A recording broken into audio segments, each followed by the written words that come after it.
I'm Lisa Golightly, and I'm a painter.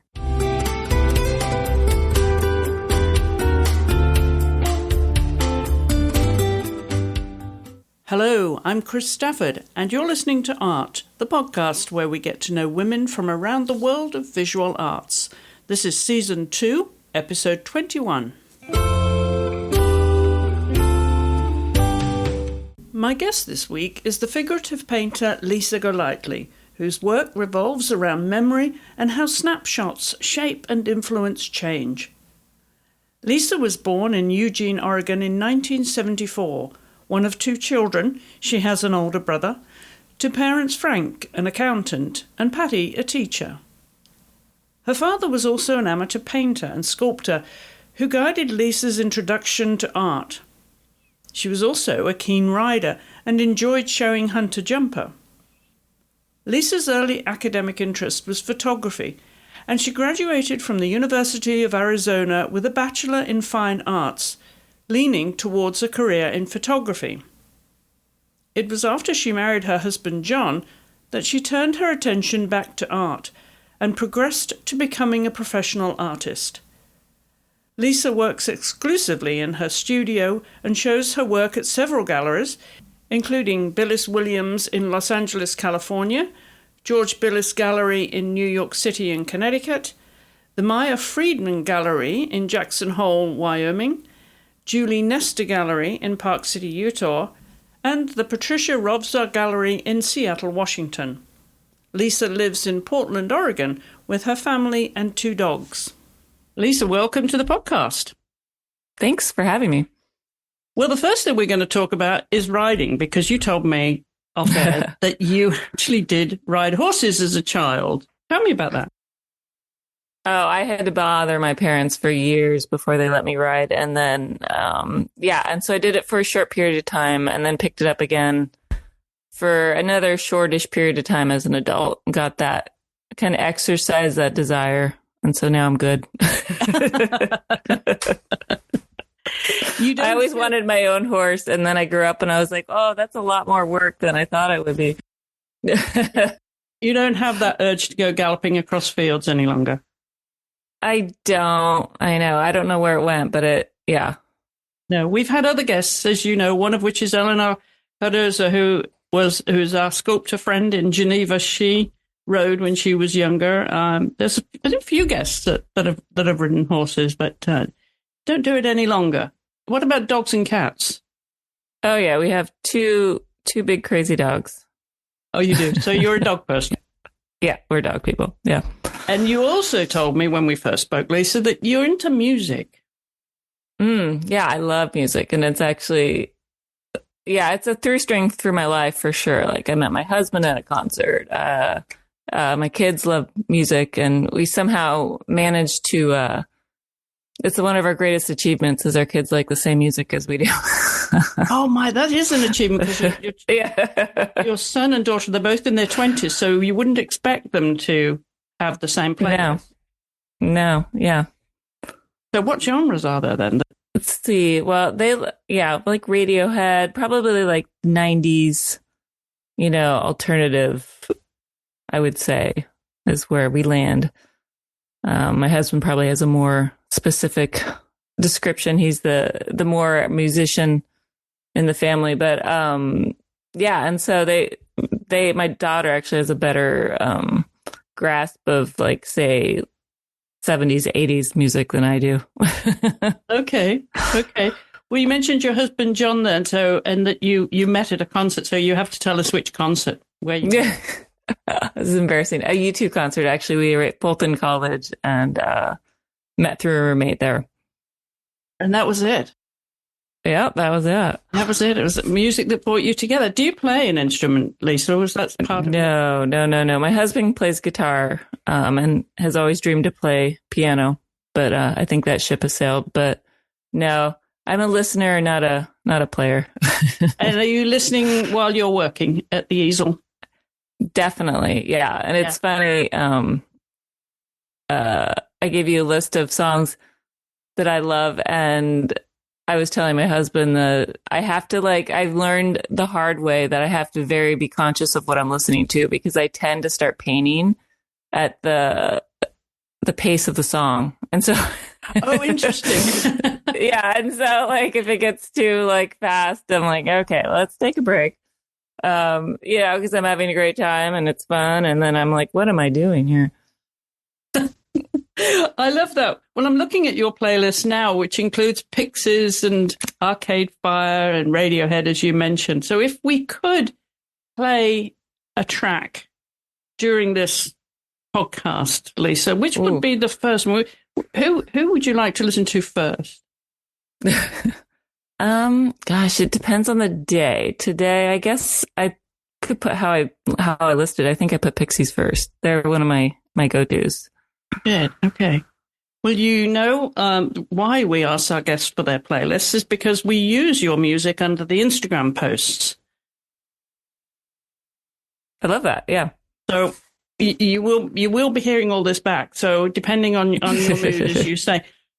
Now, I don't know Pixies, so you have to tell me what kind of tempo are we talking about here? Well, they sometimes get me in trouble because it's pretty wide swing of tempo. But some of their songs can get pretty kind of, I don't know if you want to say modern punk, but like contemporary punk, like pretty quick. Yeah. So I have to watch myself. And if you're driving the car and the family are in it, do you get to choose if you're driving what music plays?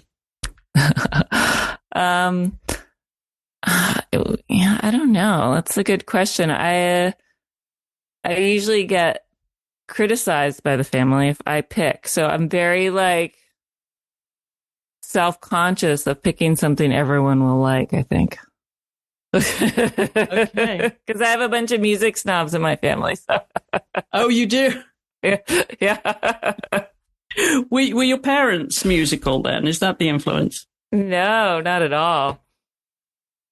You were born and raised in Eugene, Oregon, so you haven't moved very far to Portland now by way of going to school in Arizona.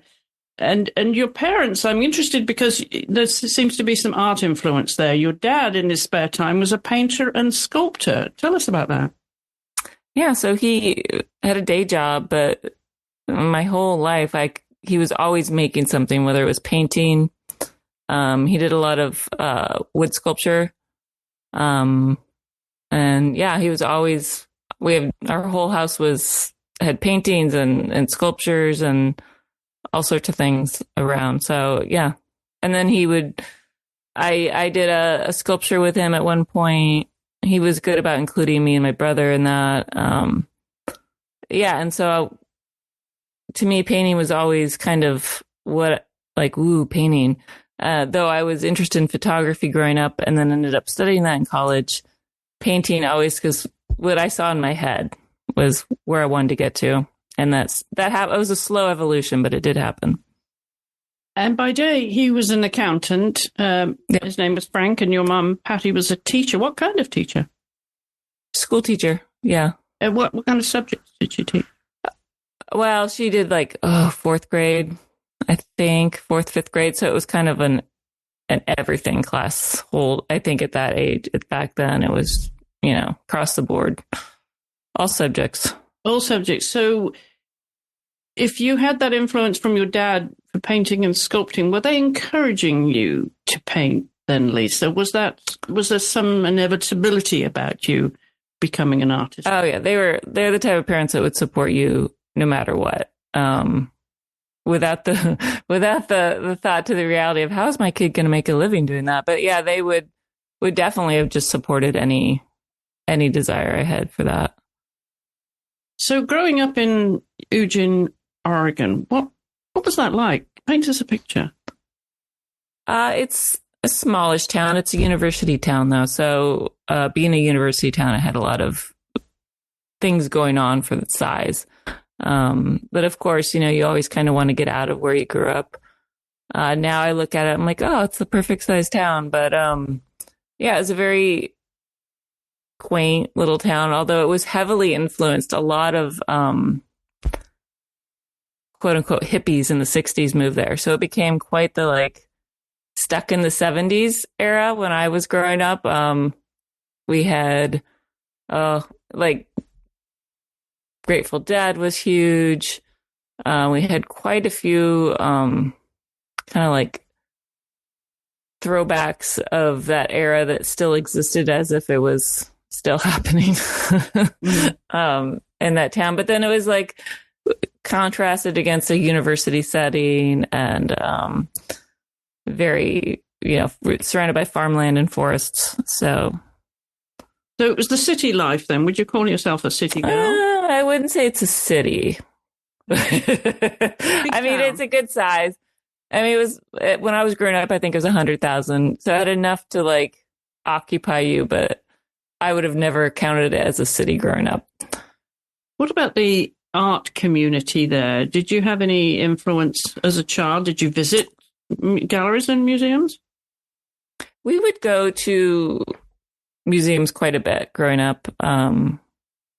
And yeah, whenever we traveled, we used to drive across country to visit family every summer. And they were always really good about taking us to places where we stopped, including museums and things like that. So yeah, like we'd take a bike ride on the weekend. It ended at the art museum on the university campus. So that was kind of was normal for me.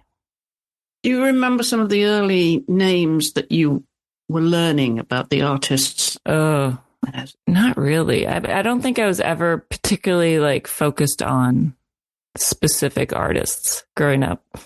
It was more just the general atmosphere, and then of course watching my dad and his parents were immigrants, and he had actually moved back to Germany for a while and lived there. So his influences were very like German abstraction of like the 60s.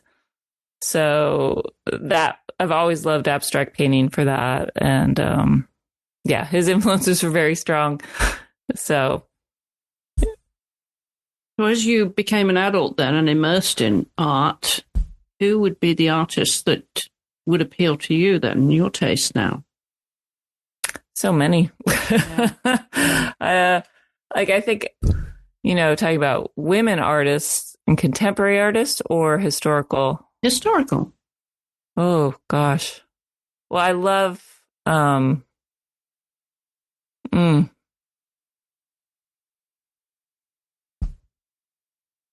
to think of names. I'm horrible with names. Were they mainly German or other Europe? Oh, like I didn't even make that connection with my dad's work until later when I started to know more artists and more history of art. Then I was like, oh, wow. Yeah, that's a very direct influence of German abstraction.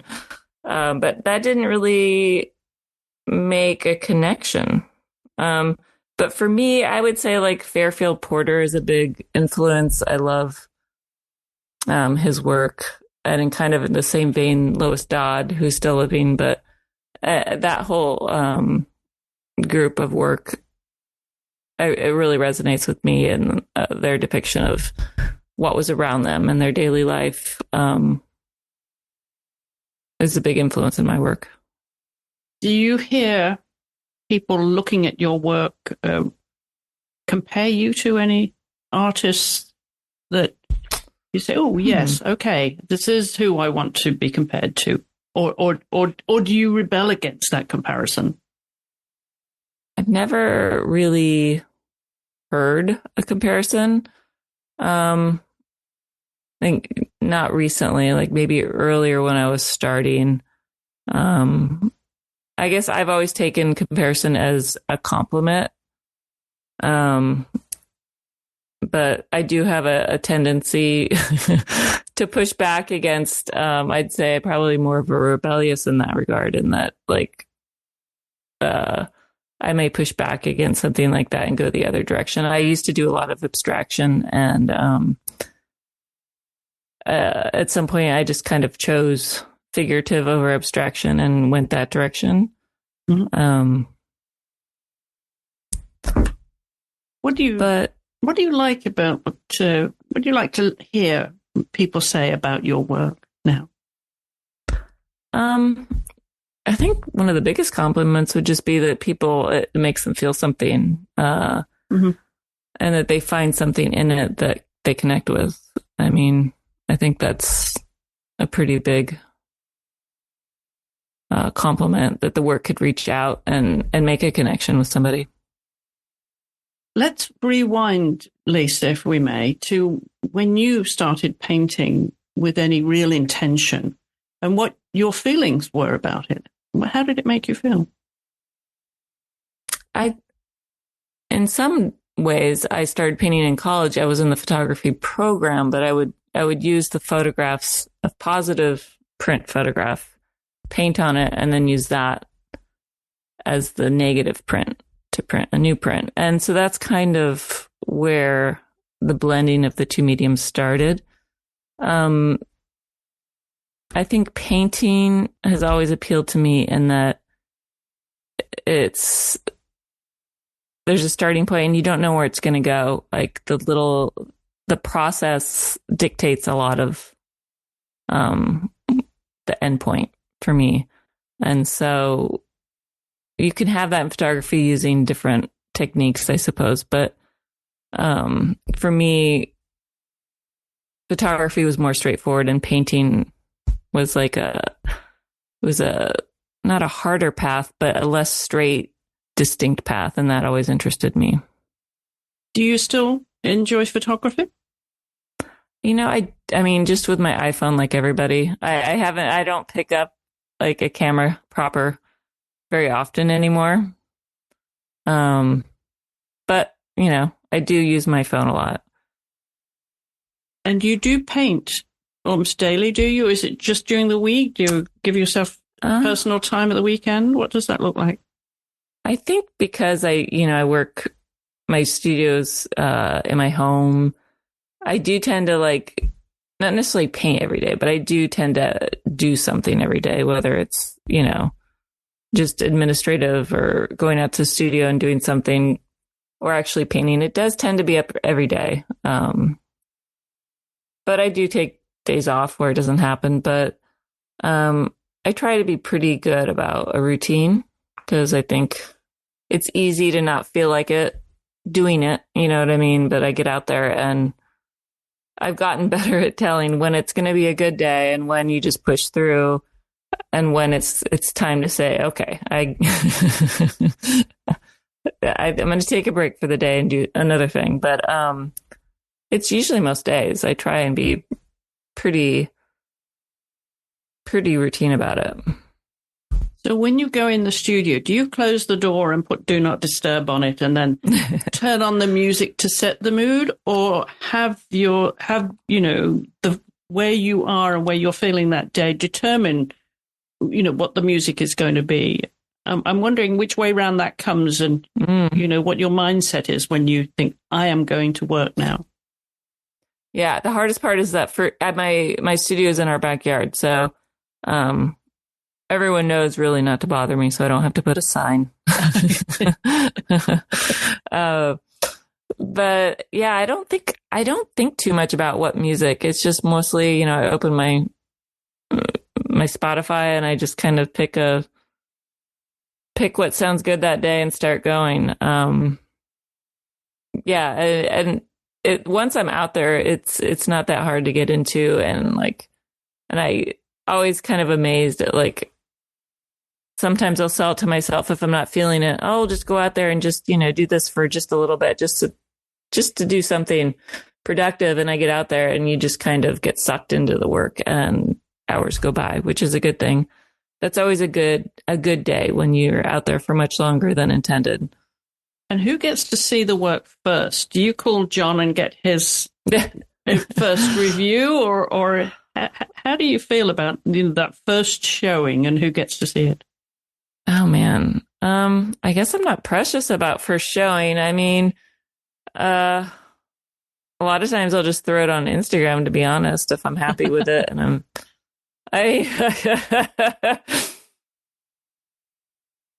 yeah, I'm not too secretive about what I'm up to, for sure. I probably should be better about that.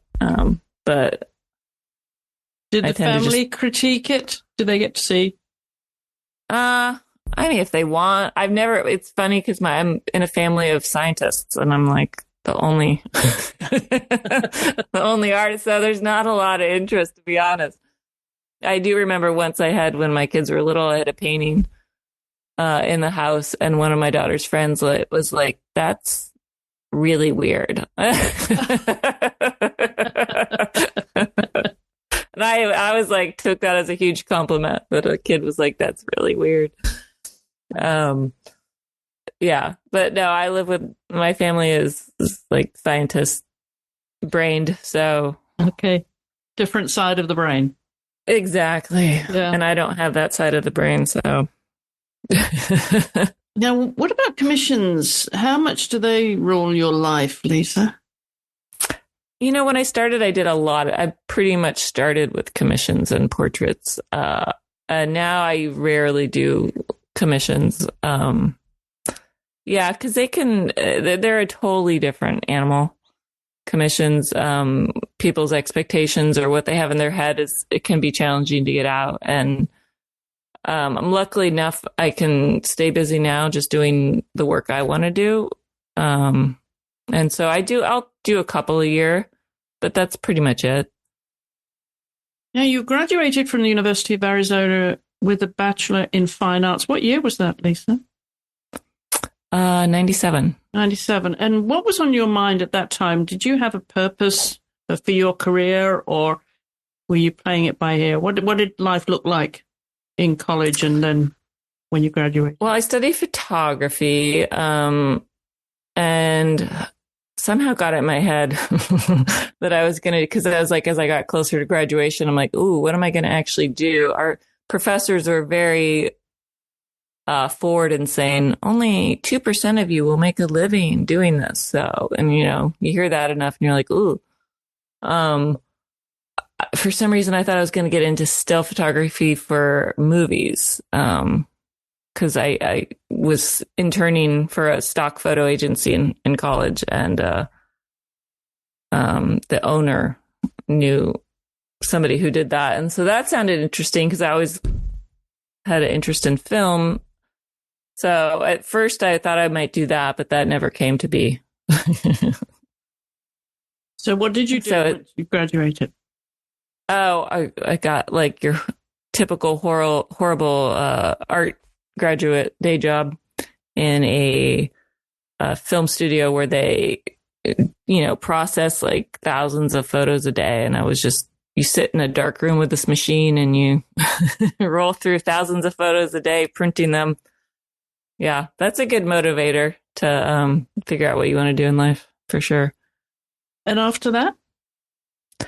For a while, I did greeting cards, believe it or not. But with my photography, I printed them. I had printers and actually I did pretty well. I was in a lot of the biggest retailers on the West Coast. And then I was like, is this really what I want to do? It was, it was a better day job than sitting in a dark room printing senior photos all day. But during that time, I started painting again. And then that slowly evolved. And what mediums were you using then? For painting? Yes. Yeah, I started in acrylic. I've never been an oil painter. I like paint to dry. For my process, paint drying is preferred over endlessly open oil. And it also was just easier in my lifestyle. I had young kids. It's just you can do that around kids without worrying about the toxicity of cleaning brushes, and it's water-based. So it was just the ease of the medium probably as much as anything too. Mm-hmm. And then were you, whilst you started painting, whilst you were married and raising a family then? So how long have you been a professional? It's so weird how time goes and you don't clock how long it's been. I'd say I'd have to look at my CV to be honest, but probably I'd say 15, 20 years since I would consider myself a professional painter. Do you feel you right now then, Lisa, you're where you want to be as an artist? I always feel like I'm trying to get somewhere. I don't know where that end place is, but no, I think if I felt like I was in a good spot, then I would be stagnant. I'm always trying to do something. Looking at the next thing, my favorite, probably a lot of painters, but my favorite thing is starting a new painting. And I feel like that's kind of indicative of how I feel about where I'm at. I always want to start something new, constantly looking at the next. So is that the order of things then on the easel? You finish one before you start another, or are there? Oh, for sure. Canvases? Oh, really? Oh, yeah. So you don't leave unfinished canvases on the floor? Oh, yeah. No, I can't finish a painting like straight out, start to finish without starting something else. No. Yeah. It's one of those things that you realize like, oh, I might have a little bit of ADD. And I think it's funny when and I've talked to other artists and they all just kind of nod their head. With deadlines are good for me and my process because I think I would just keep starting new paintings.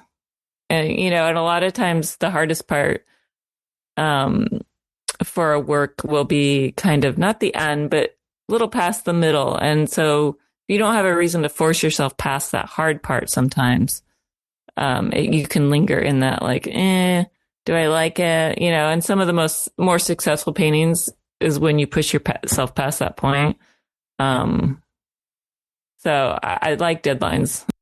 And I'll be right back with more from Lisa Golightly right after this short commercial break, so don't go away.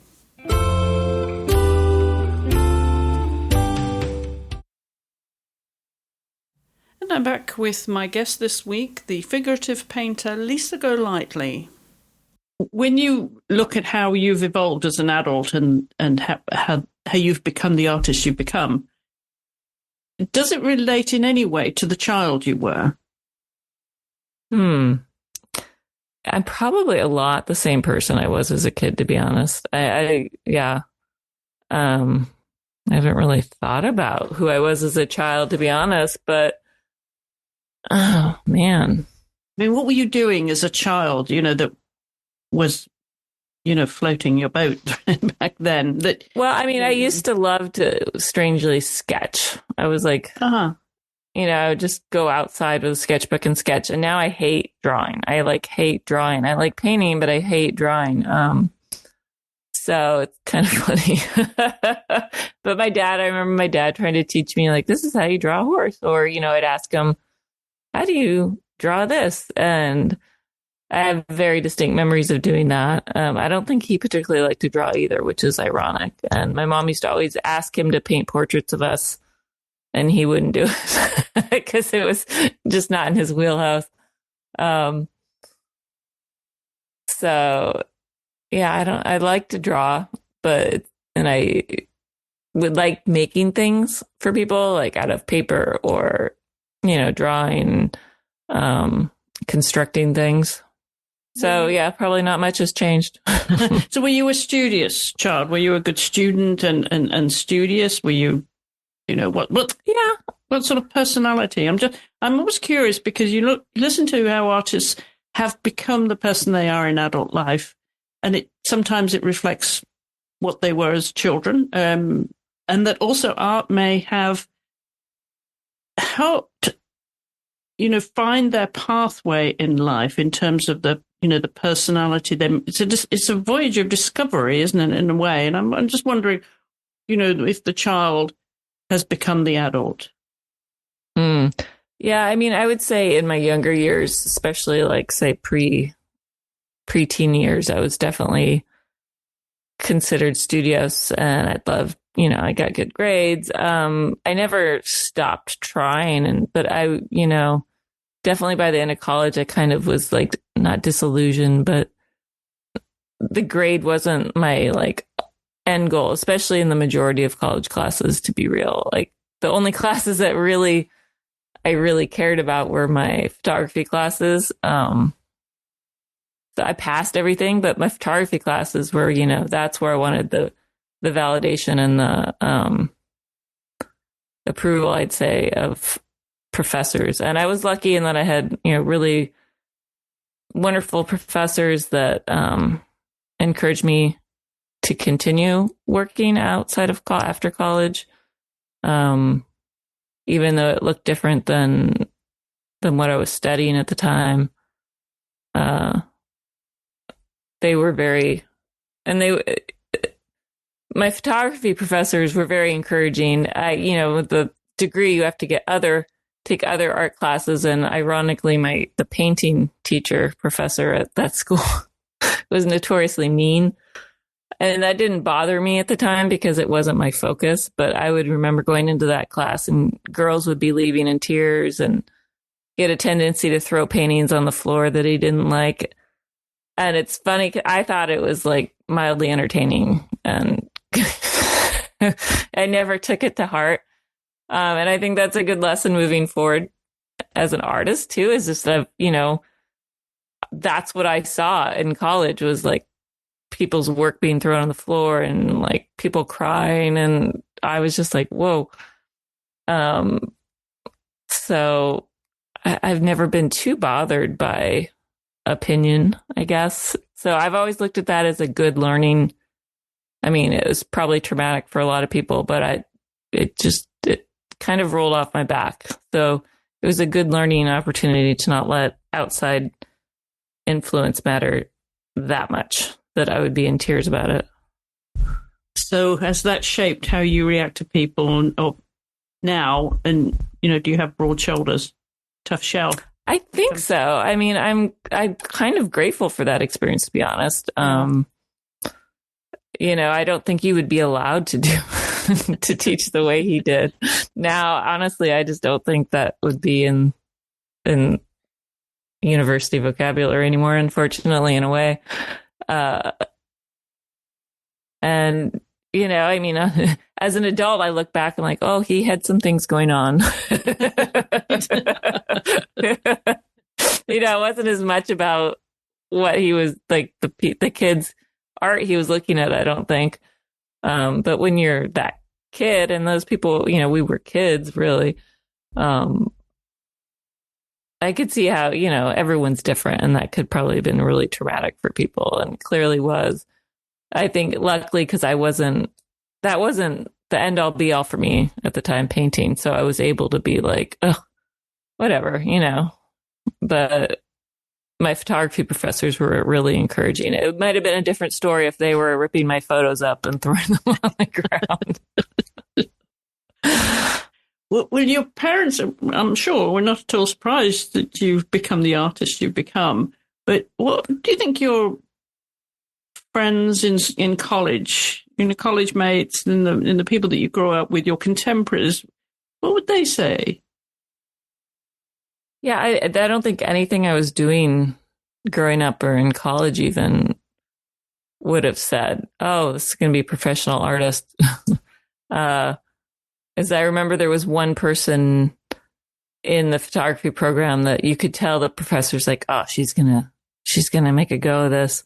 And I never had that pressure on myself, because I was still trying to figure out what I wanted to do after university. And I often wonder, like, if I could remember names, go back and Google and see who is actually an artist now. But I don't think anyone would have even known that was something that would have been on my horizon as like a teenager growing up, being an artist. It wasn't like, in the art classes in high school.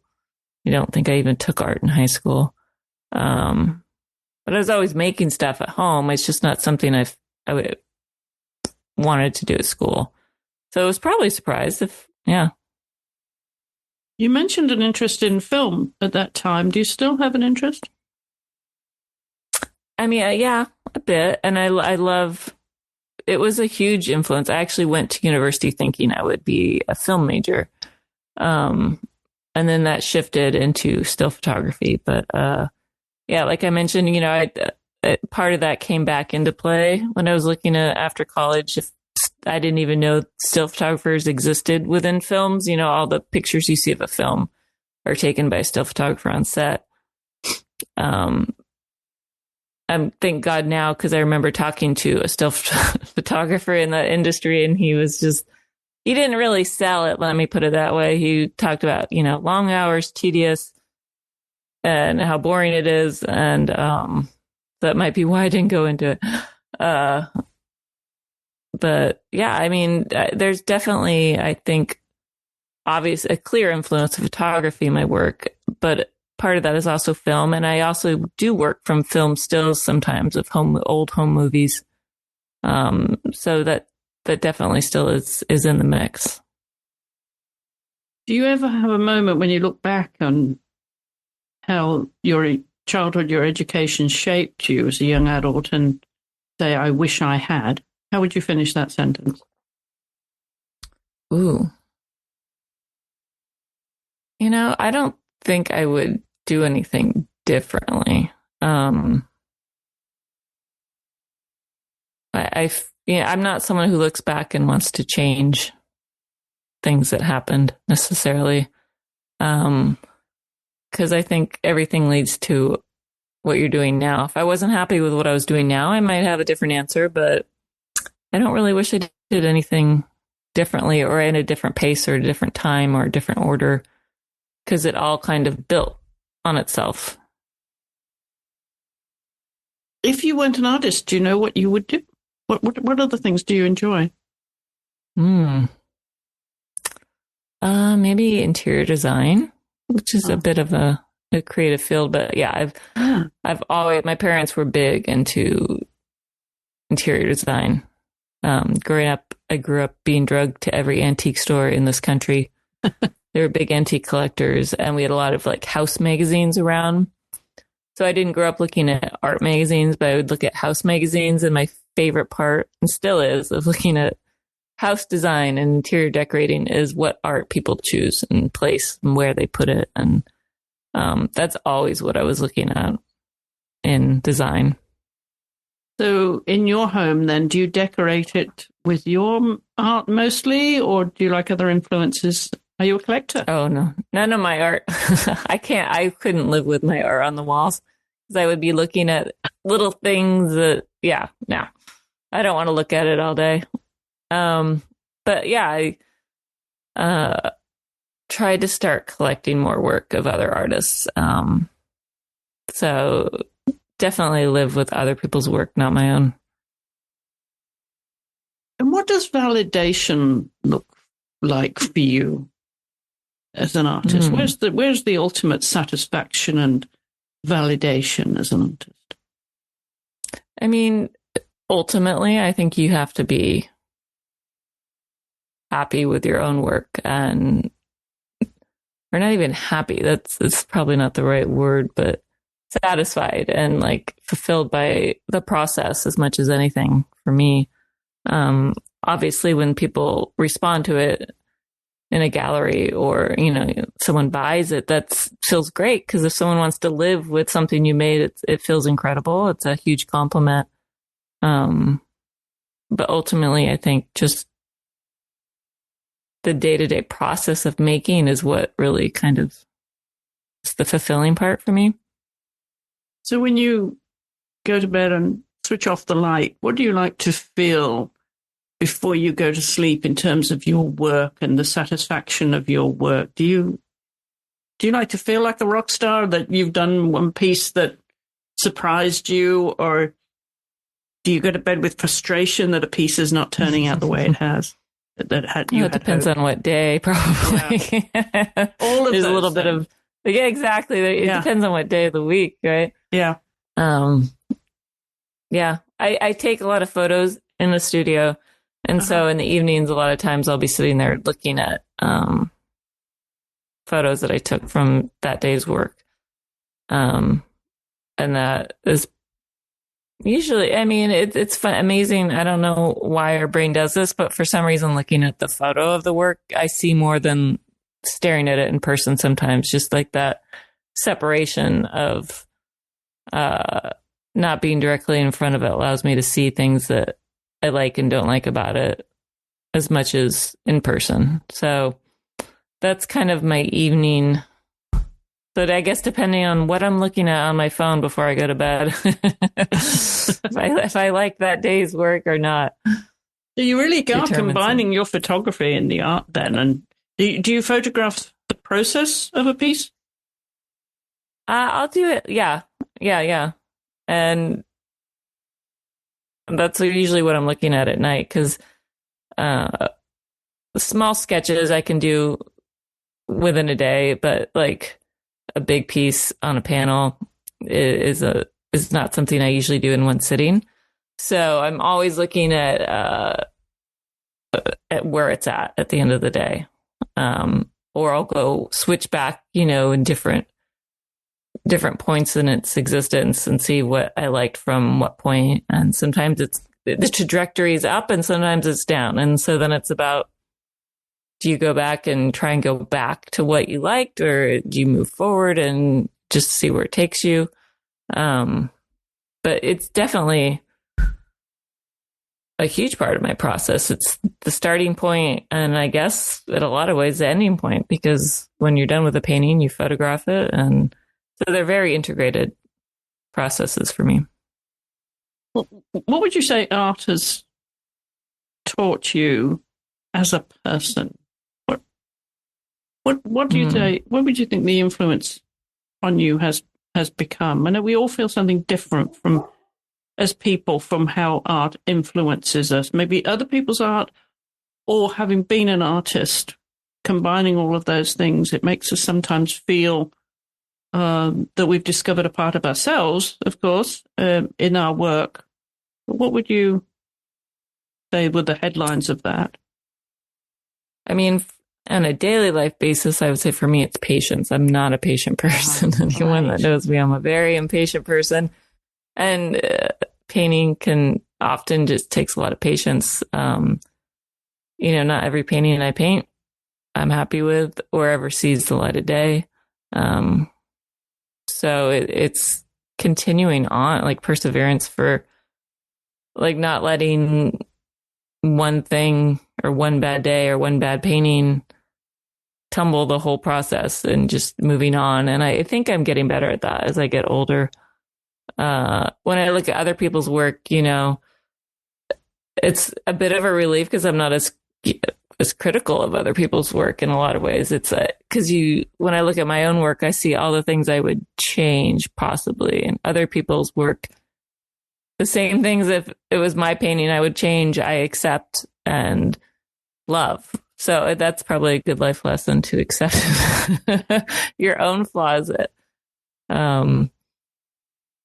So I love looking at other people's work, and that's why I can't live with my own work, is because I just could not look at it all day. I would see all the things I should have done differently, potentially. It's knowing when to stop when you're painting something, isn't it? That's the key. To stand back and say, okay, that's done, right? I'm not going to touch it again. Yeah. Are you a fiddler? I am. And sometimes I'll send a gallery a photo, and by the time they actually get it, I've changed little things here and there. Yeah. When you look back at your life, if you do, Lisa, and reflect on the trajectory, what would you say the milestones have been for you, and why?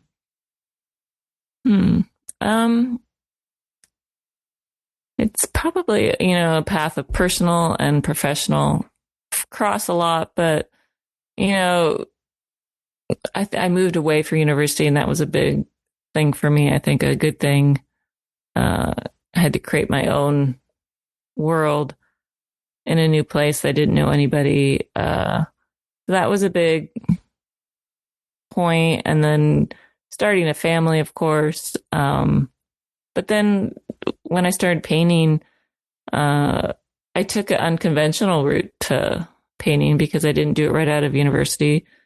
And when I finally started showing my work, that was quite a long path to showing with galleries. And so I'd say getting my first galleries was a big point. of validation for what I was doing. You've mentioned, obviously, where music plays a role in your life. What about books? Are you a reader? Yeah, but I would say not as much as music. I have a serious art book problem. A library, Lisa, a library. Yeah. My family would definitely call it a problem. Addiction. Yeah, I love art books. So do you it's nice to have with a book at the and references when you're stuck, and it's just nice, to have all this work that you own these books because you love the artist's work.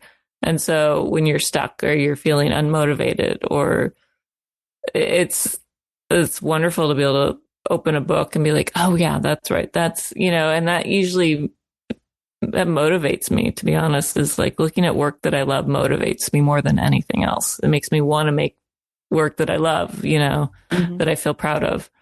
And nothing, I don't know if that's a competitive thing, but like I'll see art that I love and I'm like, oh, that's right. I want to go make some art that really, it makes me feel like that. And nowadays, of course, you've got your work shown in various places. I'm curious where we could see it now, Lisa. Yeah, so I show with several galleries. Billis Williams in Los Angeles. And then I also show with Maya Frodman in formerly Taylor Piggott in Jackson Hole, Wyoming. I also show with Julie Nestor in Park City. And how much of the time are you in the studio? I mean, do you do any plein air painting? Do you like to be outside with a different light? No, I'm pretty much a studio painter. Yeah. Does the outside environment, though, influence you in the different lights, though? I wonder what your studio looks like in terms of the available light that you have, natural light. Probably too much natural light, to be honest. It's a south facing, and so I have lots of shades I put down. And if it's too sunny, I have a super, super high sensitivity to light. So it's too sunny. Ironically, I can have a hard time painting. And so I live in the right place because it's cloudy or rainy most of the year here. But yeah, it's funny. I've had it my whole life, but I didn't really put it together until the last handful of years that my sensitivity, I'll get like visual migraines, which makes it almost impossible to see what you're doing. I will, like at certain concerts, I'll pass out almost from the lighting. So that's fun. Yeah, so these are aura migraines then when you visually... it's a ocular migraine. So I see like if it's really bright and I'm in the sun too much, or I don't know 100% what triggers it, I'll see like flashing zigzaggy lights. It's a really bizarro thing, and I've gotten better at telling when they're coming on and changing where I'm at so that hopefully I can stop them in their tracks. But it's kind of one of the, it's not painful, which is great, but it does take like an hour to go away. So that's not fun. That would really interrupt a studio session then. Exactly. Yeah. So I tend to be more of a morning worker in the summer before the sun is kind of blaring in. Yeah, it's a weird problem. Too much. I don't never turn on overhead lights, no matter how dark it is. I just very sensitivity to light, like light bulbs and different lighting. So yeah, I'd rather work in a dark space than a overlit space, strangely enough. We haven't talked about travel, Lisa. Are you a keen traveler? Do you like to go on big vacations and get inspired by different environments? I do. It's such a weird time though, because I haven't really traveled much in the last, gosh, I think it's been about 5 years since we've really done a lot of traveling. I took my I went to Jackson, which was great last year for a solo show. But it was a super quick trip.